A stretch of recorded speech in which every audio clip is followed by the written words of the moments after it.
I am Osei Rubie. All boxes checked. National Standard Abstract is presenting its first episode, the very first one, numero uno, of all the episodes that will follow after it. So we had to have the one and only Quentin Hardy of Movement Mortgage, who is the qualifier, my brother. Good to see you. Good to Absolutely, see you. absolutely. So please introduce yourself to our viewers. For those that may not be familiar with you, please tell them briefly about yourself and how they can contact you following this episode, should they like to reach out to you. Sure. My name is Quentin Hardy. Nickname is the qualifier. That's right. I got that nickname because I used to do a lot of transactions that other banks couldn't do, and I'd sort of swoop in at the end like a superhero. So thus the logo. That's right. And since my name is Quentin and it's a Q, we did that off the qualifier. So I'm still swooping in, but we do all kinds of deals. So that was a lot of renovation loans, 203Ks, home style renovation. That's still about 40 to 50% of my business. The rest of my business is a lot of first-time home buyers, move-up home buyers. I've been in the industry for, I guess, 17, 18 years. Last year I was ranked in the top 1% of all originators in the United States. Which... Whoa, stop right there. So when we say stuff like that, we don't just tuck that in. That's major headline. So let's, for those that don't understand, which I'm sure a lot of people that are, could you kind of rewind that, bring that back so that we understand clearly what does that really mean in the context of the entire United States and all loan originators? Well, there's somewhere between 300,000 and 400,000 loan originators in the United States. Okay. 99% of them don't do as much as business as I do. Okay. So I'm in the top 1%. Wow. And as we were talking earlier, only about 1% of loan officers in the United States are African American, Right. with about 12% of our population. So it means that we are underrepresented. Right. So to be representative in that top 1%, coming from a 1%, I don't know how many of me there are. There's very few of us in that category, but yeah, that's it. So so I've been in the industry, like I said, for all these years. I'm currently with Movement Mortgage. Yes. Been here for quite a few years. Enjoying, great bank, great place to work. I live on Long Island, married to the same woman for going on 28 years, Congratulations. 2 children, thank you. So I'm a family man, big into mixed martial arts, Exactly. practitioner of Brazilian Jiu-Jitsu, if that's outside of mortgage. But where to find me, hopefully somewhere on the screen, that we'll have. you're Yes, going to have right. my phone number, email address, and IG, where they can find me on Facebook and social media. I am somewhat active in social media, putting out content, and sometimes just my silliness and my sense of humor is out there. And I pride myself on doing a good job, making sure I give good service, and almost all of my business is just referral, repeat customers, people referring each other. As you know, I'm also a published author. Yes. I published a couple of books. They're all available on Amazon. One of the books is a home buyer's guide for African Americans. Yes, it is different for us. Yes. And that's what it's about. It is different for us. It's not a better or worse. It's a different process. We're coming from a different place. My other book was How to Be a Superhero Home Buyer in the Long Island Market. And for 2022, we're going to have the third one published, which is How to Buy a Foreclosure Like a Superhero. So that'll be the third book. Don't know what the fourth one will be, but I'll keep writing books, keep doing loans, and keep having fun. So I think that is a great encapsulation of what will guide us through today's interview. Give us and our viewers a better understanding of the process that you customize for your clients as far as prospective home buyers. And then also, of course, I'll interject, and then you can also narrate regarding your experience with our company, National Standard Abstract, which provides title insurance. But go ahead. Well, the process, it really revolves around clarity and communication. We find that most people who are not having a good mortgage transaction, they're lost. They don't know what's going on. It's stressful. Right. We have to put ourselves in the shoes of the buyer or the borrower and understand, if you're buying a home, if you're selling a home and buying a new one, people are worried, is this going to happen? Sometimes up until the day of closing, they're nervous. Exactly. So what we do is we make sure we set expectations appropriately and continually communicate throughout the process. So the first conversation is not just going to be, hey, give me an application. We're going to talk about the person's goals. We're going to figure out and explain to them how qualification actually works. Because we find people go through the whole transaction and they have no clue. And then we're going to get them pre-approved. Typically, I'm going to send them one of my books so they have some additional information to understand the process. Then after they're pre-approved, we do a mortgage strategy call. We're actually going to get back on the phone after you're pre-approved, go over rates, fees, numbers, how the process goes from here, answer all their questions, show them different financing options, what we recommend, but we let them choose. And then they're going to go out and find a home. And then when they find the home, same thing. We're going to get back together again, go over the different options, make sure that they're picking the one that's right for them. Exactly. We may make our recommendations, but it's not for me to decide. We'll also explain why we're making certain recommendations and help them think through the process. Then they're going to go ahead and once the loan process is going, every week we send out a video, which obviously, 10, 15 years ago we couldn't do this, but we've added this. Every Tuesday, I send out usually it's a 1-minute video, just explaining where we are in the process, what has happened and what's about to happen. Okay. Just giving everybody an update. And we send that to the home buyer as well as to the listing agent and the selling agent so that everybody's on the same page. There's never a point where people, what's going on? What's happening? We're letting you know. Of course, you can always call me and my team any other time, email, text, whatever, but you always know you're getting it. At the very least, you're getting a global update every single week. And people like it as a video. This is the age we're in, right? I mean, everything is video nowadays. So rather than type it out, just cut a short video. Fortunately, I'm extremely good looking, so I look great on video. So I don't I don't shy away from that. I hear that. Okay. So I just do the videos and people love them. And No doubt. we're always asking our customers, hey, I spoke with a guy this morning, for example, before I drove here, and he said, you know what, this is my third mortgage. The other two the experience was like night and day. And I said, I hope you mean in a good way. Right, If I don't want to make any assumptions. But that's what he said. He goes, throughout the whole process, I was not really sure what was happening. Am I doing the right things? I wasn't even sure my loan officer knew what was going on. He goes, you answer all my questions. Sometimes even before I ask them, I know what's going on. This is awesome. I'm going to recommend everybody to you. Had another client, same thing. He was telling me that. He goes, I got 2 buddies who are buying houses and they're telling me what they're going through. I'm trying to tell them, drop your guy and go to Quentin. And I'm like, I'm happy to do that. But that's how you grow the business. Absolutely. Is satisfied people send you more satisfied people. I agree 10,000%. From our perspective, National Standard Abstract, we are a Black-owned title insurance company, a father and son duo. Nadir Rubie, who's not part of this interview, he's busy cranking away at getting more deals. Somebody's got to work. Exactly, right? Instead of being on this wonderful vessel, filming our first episode of All Boxes Checked. You'll get your turn, Nadir. Exactly. Pay your dues, bro. Exactly.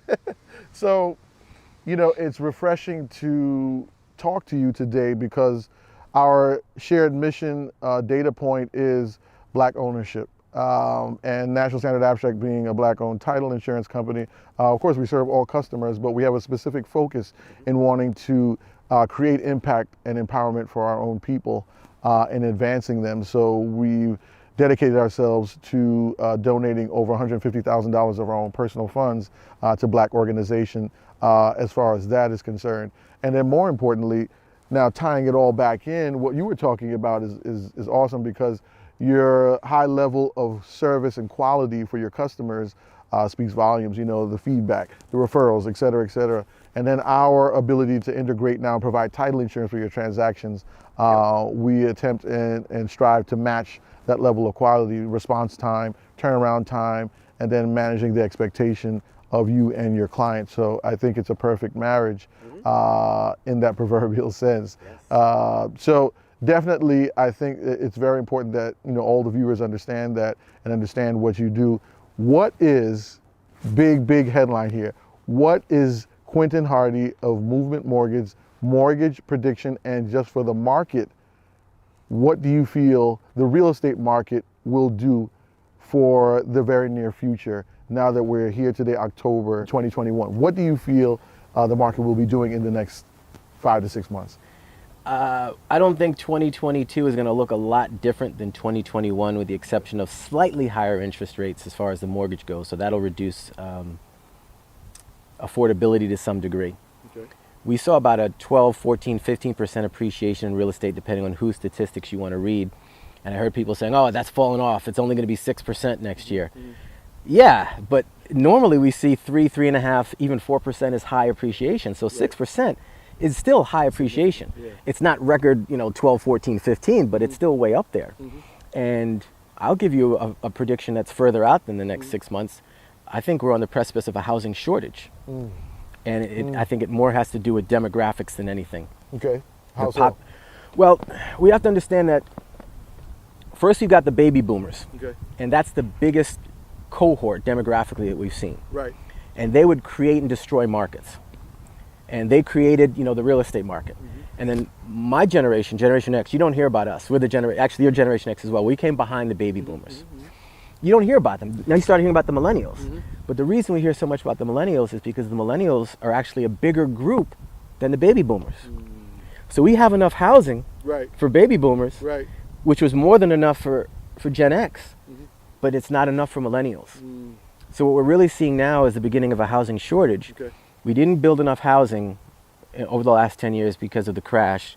Some of the builders didn't recover. And then this pandemic, of course, reduced our capacity to build to a greater degree. So we didn't keep up in a year. So now we don't have enough housing. So it's a supply and demand issue. That's what's happening. It's people, you can't buy a house because everybody's buying houses because of the pandemic. No, it's because the millennials now have achieved the age where they're the average home buyer. Exactly. They're the biggest group and they're buying everything up. But the group behind the millennials is bigger than the millennials. So there's not enough housing for the millennials or the group behind them. So this housing shortage, now granted, could we have some years where there's a bit of a reprieve? Sure. But we're probably going to see a housing shortage before the building industry can keep up for maybe 3, 4, 5 years. Interesting. So let's just recap that really quickly. So number one, as it pertains specifically to inventory levels, we see them continuing to decline. Inventory is not. Well, let me say it this we're way. not going to have a huge burst of new inventory. Exactly. There's nothing that would indicate that. Okay. And any inventory that comes to the market is getting scooped up because the demand is still so high. So we have insufficient inventory based on the current levels of inventory to meet the demands of these various generations. So now that even continues to support, if I'm not mistaken, the levels of increasing valuations for properties. Right. Talk to us a bit more about that. Well, again, it's a supply and demand. And when people say, it's the pandemic, when the pandemic ends, this is going to cure, when we get the vaccine, not the case, because we had the lowest inventory we had seen in real estate since 1963 at the fourth quarter of 2019. That's before the pandemic. So if we have the lowest inventory we've had in all these years, that's nothing to do with the pandemic. In 2021, we now have the lowest inventory. Ooh, it's windy out here. 2021, we now have the lowest inventory that we've seen of record. Right. That doesn't turn around in 2022. Do we have the second lowest, or still the lowest, or a new low, maybe? Right. But those things don't turn around in a matter of weeks or months. Exactly. So now we can see for those that may be novice buyers, that are first-time home buyers, and/or the more seasoned within that range, we still come to the common denominator. Inventory is not going to explode as far as exponential growth. Right. As a matter of fact, there will be less inventory for people to compete as it is now. Right. And moreover, the valuations of properties because of that growing demand will more than likely continue to increase. The 6% valuation they expect, a lot of it is simply caused by, it's like we said, supply and demand. If you've got 10 people trying to buy a home and there's only 7 homes, well, those 10 people are going to start to push the price up. That's what's happening. That's what we're seeing. Right. It's, So the bidding wars that we saw, throughout the pandemic, we don't think that those will be going away. It may not be at such an aggressive pace in certain markets, but for example, I was talking to a colleague and a friend the other day, and he was saying, look, Martha's Vineyard, people are, snatching these things up left and right. Yeah. And then locally in this market here in Long Island, I think it's still moving at an aggressive pace. I mean, granted, there may be certain areas that may have tapered off slightly. Well, the median home value has risen, and we have to understand the difference between mean, median, and mode. If you went back to elementary school or middle school, and there's 3 kinds of averages. Right. When the median is higher, it simply means that the sales price has moved up. There's more sales in the $1 million range than before. But the $300,000 and $400,000 range, or the $500,000 range, the starter home range, depending on your geography, those are the ranges that are restricted. Okay. And that's where people are really struggling. Gotcha. If you want to buy a $5 million house, it's not that hard. You can probably get one as far as inventory. You want to buy a house that's 1/10 that price, let's say the average, we're in Nassau County, the average home in Nassau County is a little over 500. That's a tough spot. Super competitive. And if you want to buy one for $350 or $400, good luck. Exactly. Now, I'm not saying don't do it Right. if that's what you can afford, Right. but understand it's going to be a challenge worthy of your efforts, but Right. it's going to be a challenge. We know that there's so many market predictions, experts, people that are saying a variety of things. And my question is, you have almost 20 years of experience of being in this business and crushing deals. Right. So you have an intimate understanding of the vibration and trends of the market. 50% of the people, when I go to, have a conversation with a group of 10, will say, the market is excellent, Osei and Nadir. I mean, this is awesome. We're going to keep steamrolling. The other group say, oh, we're about to crash. We're about to crash. Get the parachute. I'm going to jump out. What do you think is about to happen right now? Will there be a crash or will there not be a crash? I'm going to do you even one better. Okay. I'm not only going to tell you what I think, I'll tell you why, which I think is infinitely more important. Because frequently I hear people's opinions and they're not based on anything. Okay. So whenever I hear someone say, oh, the market's going to crash, it's, oh, really? Why do you think that? Oh, my cousin-in-law's nephew's neighbor's dentist knows a guy who used to be in real estate, and his friend told him, like, what is it based upon? So Right. if you have it based on factual data, let's Okay. look at the data. And I'm going to give you seven different reasons the market is not going to crash. Let's do it. Number one is last time we had a crash, we had a slew of foreclosures. 2010, there was about 1 million foreclosures. 2020, we had about 50,000 foreclosures. Now, granted, there's a moratorium, but there's 96% less foreclosures. Okay. So if you don't have that foreclosure inventory, that's one of the elements of the crash. So we're not, and then people say, oh, we're about to see a bunch of foreclosures. Well, that's my reason number two, is about 36% of homes don't have a mortgage.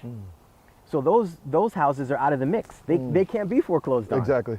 They're out of the mix. Number three would be the inventory. Like we said earlier, we have the lowest inventory. 2019, we saw the lowest inventory we'd ever seen. No, sorry, we'd seen since 1963. Right. 2020 and 2021, lowest inventory we've ever seen of record. Well, the last time there was a crash, it's because there was too much inventory. You can't have a crash if there's no inventory available. Exactly. And we've got, like I said, lowest inventory of record. So what is that? Is that 3 reasons? That's All 3 right. reasons. Number 4. No, well, number 4 is that the housing shortage, we already talked about that, is being caused by these millennials. Yes. Yes. Not pointing fingers at millennials, Right. simply the volume of people that want to buy a home is so much higher. Last time we had a crash, the millennials, they weren't old enough to buy homes. Right. They weren't around. Right. And Generation X was buying homes, which is a much smaller group, and the baby boomers were sort of moving out of that first-time home buyer group already, for sure. Right. So, we have demographically, we have a much different situation. Number 5. Number 5 is the financing situation. Okay. We all remember that there was 100% financing, 110% financing, Yes. home equity line of credit up to 100%. All that 100% financing is gone. So could you put 3 or 5 or 10%? Sure. But over 85% of homes have more than 10% equity. Now, what is equity? Equity is the difference between what you owe and what the house is worth. Last time we had a crash, it was reversed. Exactly. People were underwater. But if you're not underwater, if you owe $450 on a $500,000 home, you can sell it. Exactly. You're not gonna have a crash. You're not gonna have a problem. You're not gonna have a short sale or a foreclosure. You're gonna sell it. And number 6. But I'm gonna finish with, but all that. Oh, sorry. Even the stated loans. Right. With all those financing situations that we had over a decade ago, are gone. Over these last 10 years, we haven't had that funky financing. Okay. But 10 years ago, we literally had people who couldn't mathematically qualify for their mortgage get a mortgage. We don't have that anymore. So everyone who has a mortgage now, pretty much the majority, qualified based on sound numbers. Go ahead, ask me number 6. So number 6. Number 6. This is one as a tribute to Biggie. More money, more problems. Okay. And what I mean by that is in 2019, if you totaled up all the checking and savings accounts in the United States for U.S. citizens, it was about $800 billion. 1 year later, 2020, it was 1.6 trillion. It had doubled. Now let's think about it. When people say, oh, people are suffering in 2020, a lot of people did. We know that. But we also know that a lot of people did very well. Exactly. And there are a lot of businesses that did better. Exactly. But overall, if the checking and savings went from 800 billion to 1.6 trillion, people have more money. So if this person who now has all this money in their checking and savings needs to pay a couple of months of their mortgage, they can do that. They can buy enough time to get out of the house. They can sell it, Makes sense. which means it won't be a crash. They'll be able to sell it. Got it. Got it. So the final one, ladies and gentlemen, number 7. Number 7 is that there's about 1.5 million houses on the market Okay. and 70 million millennials. But behind the millennials Okay. is another group that's even bigger than the millennials. The next cohort is bigger. So the millennials are snapping it up, the inventory. So again, we're not going to have a crash because these people are buying, but even the next group behind them, at least last time, the group was small and there was no other group coming behind them. Okay. This time we have a big group of buyers followed by an even bigger group of people behind them. Wow. Wow. So there's no reason for a crash. This is a supply and demand issue. And you cannot have a crash if you have undersupply. That's what we have. You cannot have a crash when you have over demand, and that's what we have. So, no crash. Not gonna happen. Facts. And if anybody wants to dispute it, hey, bring me the statistics, bring me the numbers, tell me why. I've got 7 reasons why it won't crash. Let's say I'm off on 3 of them. Okay. Okay, still not crashing. Right. No, and thank you for that overview because, whether someone watching this is in the industry or is a potential new home buyer or, a second time buyer that may be already an owner of their primary residence and wants to now buy an additional property, whether vacation rental or an investment property, this is awesome information. And it also means don't go wait. Ahead. Go ahead. Because we hear, I've heard people, I'm going to wait till the market. No, don't wait. The market's not going to be better anytime soon. Exactly. There's an old adage, and I don't know if I'm about to say, I won't say the guy's name because I don't know if he coined it, but he always says that in real estate, it's not timing the market. It's time in the market. So for the people who bought the house last year at the beginning of the pandemic and like, oh, the market's crazy. Well, guess what? Their values went up 10, 12%. Exactly. So they spent $500,000 on a house. It's now worth $550,000. They earned $50,000 in net worth, and that's not like earning $50,000 on your job because this is not taxable. It's not income. It's net worth. Their net worth has gone up by $50,000. Awesome. And it's going to go up another $25,000 this next year. So people, oh, you overpaid for the house. Yeah, I overpaid, but now it's well over what I paid. So who cares? Right. But I hear I'm going to wait for the prices to come back down. I'm going to wait for the market to get better. It's not getting better for years, and prices the appreciation will slow and maybe stop.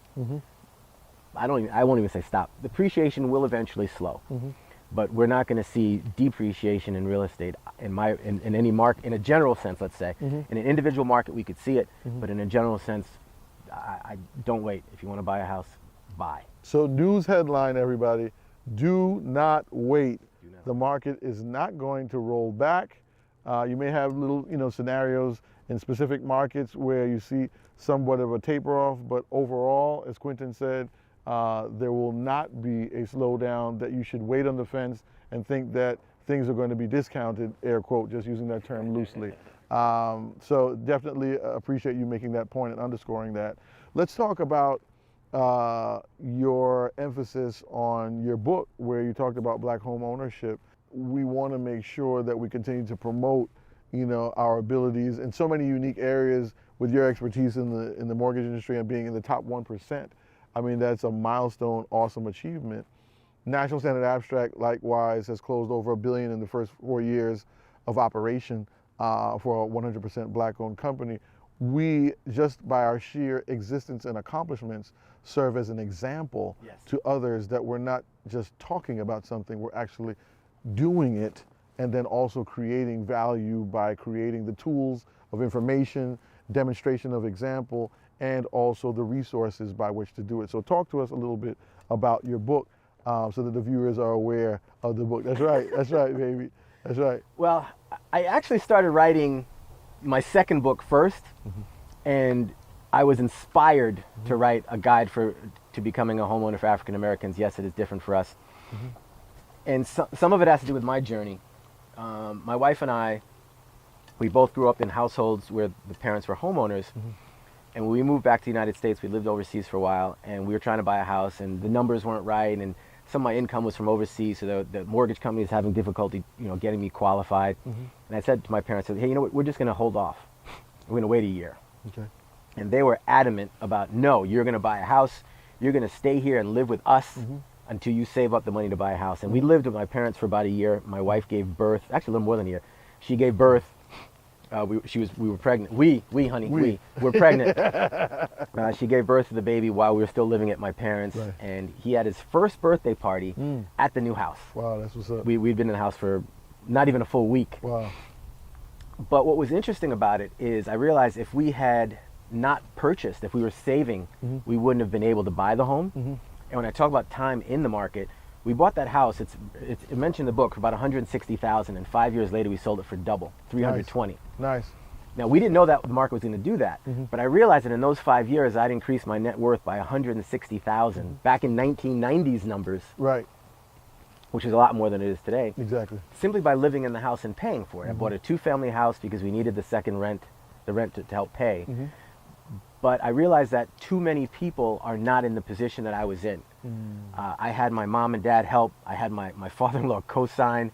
They had to give us more money to help with the closing costs. So there's no way that I could have done, my wife and I could have done what we did without the help of her parents and my parents. But that little push that they gave us has sent ripples throughout our economic lives. Exactly. Because when we sold that house and had $160,000 profit, we bought the next house in a nicer area and had enough money to also buy an investment property. And then we sold the investment property right as a few years after we bought our third home where we live now. But the first one set that trajectory. Right. And that's why the book is very much about get that first home. It doesn't have to be your forever home. It's a different process for us. We also know that the net worth of African Americans is statistically lower. It's a really, really low number, but it also means that most of our friends, neighbors, and relatives on our network don't even have the ability to help us buy. So it's a harder trip for us. The average credit score for African American millennials, 100 points lower than their white counterpart. Wow. Wow. So it's a different ball game, Okay. and that's a lot of what the book gets into. Okay. It doesn't matter if it's better or worse. It is what it is. Like I know some people, what about discrimination? And what about hey, look, I'm not going to end discrimination anytime soon. So I'm just going to accept that it exists, and I'm going to burst through it. I'm going to do what I need to do, and that's why you're successful in your company. I'm successful in what I do. You can't live your lives on shoulds and shouldn'ts. I'm not waiting for reparations. Are they going to come? I hopefully one day maybe. But I'm not waiting for it. People have been waiting for it literally hundreds of years, so I'm not going to wait another day. Right. So the book gets into the differences for us, the process Right. to become a home buyer. And I think my favorite statistic in the book, and I say this a lot to people I speak with, and I ask people this, I said, look, if I were to tell you, and you talk about wealth and building wealth and generational wealth, if we were to say that the average homeowner has a higher net worth than the average renter, very few people would be surprised by that fact. But then I'd follow up and say, okay, according to the Federal Reserve, with their 2019 statistics, which is the latest ones I have in my head, Right. how much higher is the net worth of a homeowner versus the average homeowner versus the average renter? And I ask people, is it double, is it triple, is it 5 times, is it 10 times? And no one ever guesses. It's 44 times. Wow. And you got to let that sink in. Wow. According to the Federal Reserve, these are not my numbers, Right. the average homeowner has 44 times the net worth of the average renter. Wow. So the single greatest thing most people can do for their financial success is become a homeowner. The single greatest thing they can do for generational wealth for their children and their children's children is to become a homeowner. You want to do cryptocurrency and invest in stock and flip houses, and there's lots of things you can do, but simply something very basic is owning your own home. And rather than letting your rent, most likely your landlord is not even in our community. Right. So if you're renting, you're helping a transference of our wealth from our community to another community. Exactly. Exactly. And then even if your landlord is in our community, okay, you're simply transferring the wealth from our community to someone else in our community, but it's not you. Right. So Right. for purely selfish reasons, you want to own a home. And the first home we owned was not in the nicest neighborhood, and the house was not in good condition. But we had a 5-year plan, and we moved out. Excellent. You don't have to be there forever. So the book is very much about helping people understand the process, encouraging them to do it. And I send the book to people, I mail the book to people, read the book, you know, after you buy your house, pass it to a cousin, give it to somebody. Because again, looking at statistics, we've got this huge wealth gap, and you just Google wealth gap, black wealth gap, you know, racial wealth gap, and look it up. It's frightening, but it's getting worse. And when we look at statistics on home ownership, virtually every group in 2019, 2020 statistics reached, I think, white America reached a 19-year high for home ownership. Wow.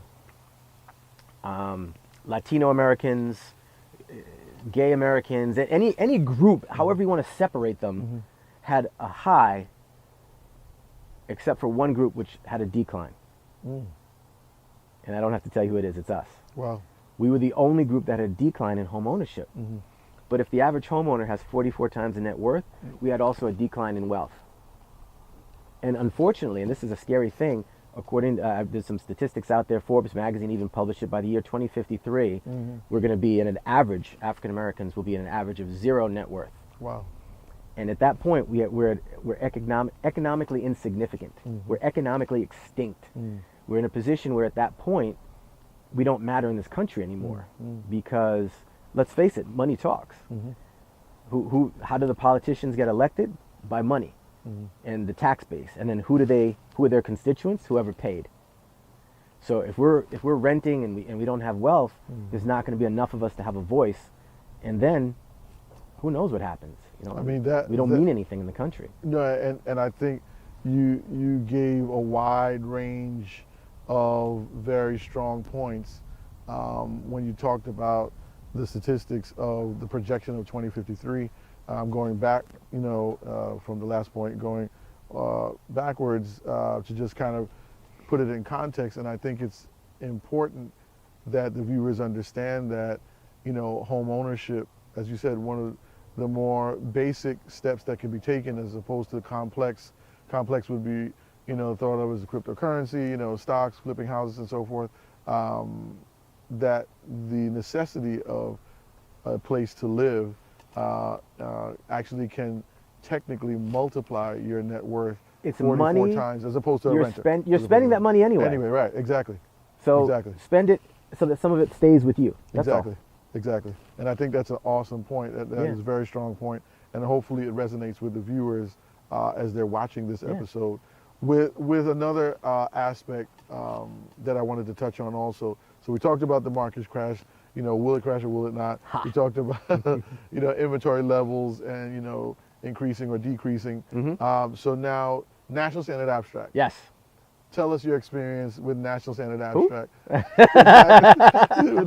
I was there at the beginning. That's right. I don't know who your very first customer was, but I was on that list. That's right. When National Standard Abstract was getting started, and you said, all right, who are we going to go talk to? That's right. You probably said, we don't even have to talk to you. Just send him an email. We'll talk to him later, but we know Q is on board. No doubt. Because I got your back. No doubt. But yeah, you and I were doing business before you started National Standard Abstract. That's so right. I was so happy and proud when you did. Thank you. I was happy and proud the first time I got to meet Nadir, and I saw that's him, right, that's right. and it became a father and son black-owned enterprise. Actually, that was very cool to see. And I continue to support. But as you also understand, I'm a professional. I can only support a business that's supporting my business. That's right. So if you were a screw up, no, I would not have supported That's you. Right. That's right. So National Standard Abstract, the service has been excellent. Thank you. If there was ever a bump in the road, I could call you and it would get fixed. Yes. If there was something out of the ordinary, I've called you and said, hey, I need help on this. This is something unusual. And at least I thought it was unusual. You're like, oh, I've seen that before. Everything, if I thought it was unusual, like, no. I know what this is. I know who to call. And that's what we want. Absolutely. I like when people come to me for renovation lending. I do all kinds, but renovation lending, I'm not going to see anything I haven't seen. And that's one of the things that's valuable when people say, well, what about this and what about the look? I've seen it, I've done it as a customer myself when I bought my properties that I did renovation loans on. So I get it. And that's what I see when I call you. Is it might be new to us. This is a 1 in a million thing. Goes, yeah, but I've done 10 million transactions, so I've seen it 10 times. I got it, and that's been very comforting because to have a good partner that always gets it done.